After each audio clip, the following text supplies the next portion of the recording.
আসসালামু আলাইকুম, স্বাগত জানাচ্ছি শারমিন কিচেন অ্যান্ড ব্লগ চ্যানেলে আরও নতুন একটি রেসিপি দেখার জন্য। আজকে আমি তৈরি করে দেখাবো নোয়াখালীর বিখ্যাত মরিচ খোলা রেসিপি।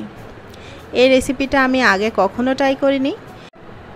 এই মরিচ খোলা রেসিপিটা এইবারই আমি প্রথম ট্রাই করলাম। এখন মনে হচ্ছে আগে কেন ট্রাই করলাম না। এত মজা হয় যে নিমিষেই অনেকগুলো ভাত খেয়ে ফেলা যায়। তাহলে দেখে নেওয়া যাক মূল রেসিপিটা। এখানে আমি 250 গ্রামের মতো ছোট মাছ নিয়েছি। ছোট মাছগুলো খুব ভালোভাবে ধুয়ে পরিষ্কার করে নিয়েছি। এখন এর মধ্যে দিয়ে দেব 6টা কাঁচামরিচ কুচি, একটা পেঁয়াজ কুচি, আর দিয়ে দেব 2টা রসুন কুচি, ধনিয়া পাতা কুচি 1 টেবিল চামচ, শুকনা মরিচ পেস্ট 2 টেবিল চামচ, হলুদের গুঁড়া 1 চা চামচ, ধনিয়া গুঁড়া 1 চা চামচ, 1 চা চামচ দিয়ে দেব লবণ, আর দিয়ে দেব 1/3 কাপ সরিষার তেল। এই রান্নাটাতে অবশ্যই সরিষার তেলই ব্যবহার করতে হবে।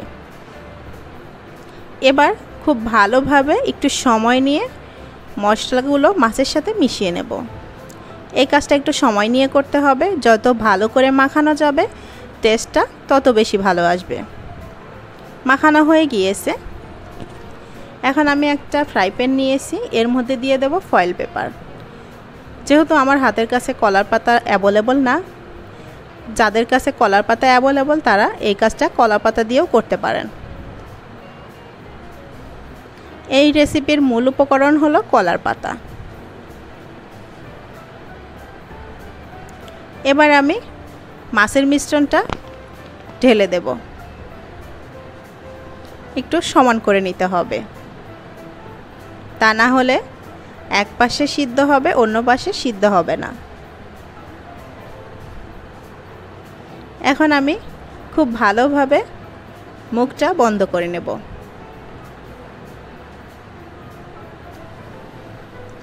এমনভাবে বন্ধ করতে হবে যেন কোনো সাইড দিয়ে বাষ্প বাহিরে বের না হয়। খুব ভালোভাবে বন্ধ করা হয়ে গিয়েছে। এবার আমি পাত্রটা চুলায় বসিয়ে দিলাম। এখন একটা ঢাকনা দিয়ে ঢেকে দেব।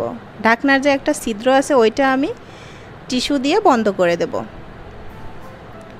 এভাবে করে লো আঁচে আমি 25 মিনিট রান্না করে নেব। ফিরে এলাম 25 মিনিট পরে। যদি বড় মাছ হয় তাহলে সময়টা একটু বেশি লাগবে। এবার আমি দেখিয়ে দিচ্ছি কেমন হয়েছে। দেখতেই পাচ্ছেন কালারটা কতটা সুন্দর এসেছে। খেতেও মাশাআল্লাহ অনেক মজা ছিল।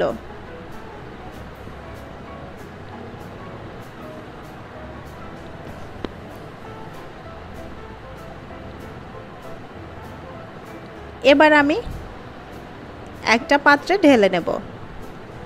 রেডি হয়ে গেল নোয়াখালীর বিখ্যাত মরিচ খোলা রেসিপি।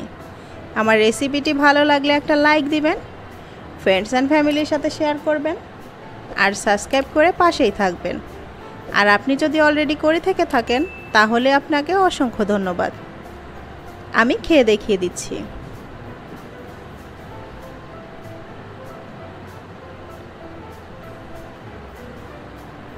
খেতে অসম্ভব মজার ছিল। আল্লাহ হাফেজ।